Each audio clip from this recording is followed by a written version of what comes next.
镜头来台南的安南区勇士专区，最近蛤蟆是死规堆。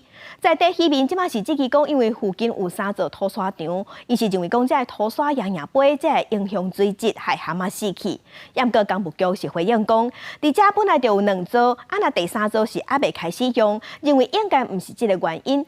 不过市府嘛讲，因会搁一步去了解。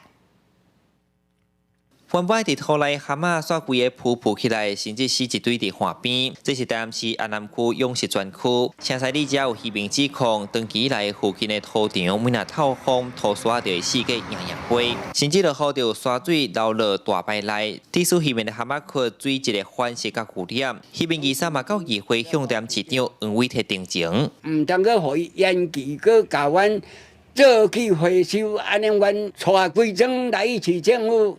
要抗议要看白布料啊啦！土场啦，迄粉尘啊飞起来吼，迄落去 pH 值拢会变化。渔民指出，蛤蟆上少损失8成，了上百万，希望政府唔通去核准土猪场设伫咧城西遮。 经过了解，具体安南区城西原本就有2座土猪场，那第3座土猪场伫咧109年创建新兴设立。面对渔民指控，公务局嘛回馈讲，新建难到单也未用关，因认为蛤蟆的死和土猪场无直接的关系。另外，嘛土猪场的公司出来表示，完全照规定咧做，有设蓄水池、雨刷，会使沉底。它以食雨量最大的食雨量来设计沉沙池、滞洪池。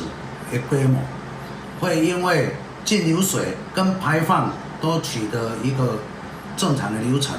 后续我们会依照这个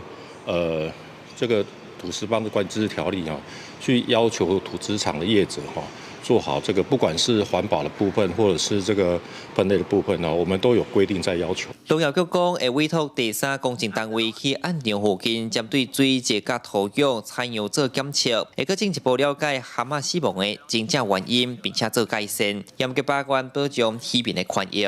记者李新台南采访报道。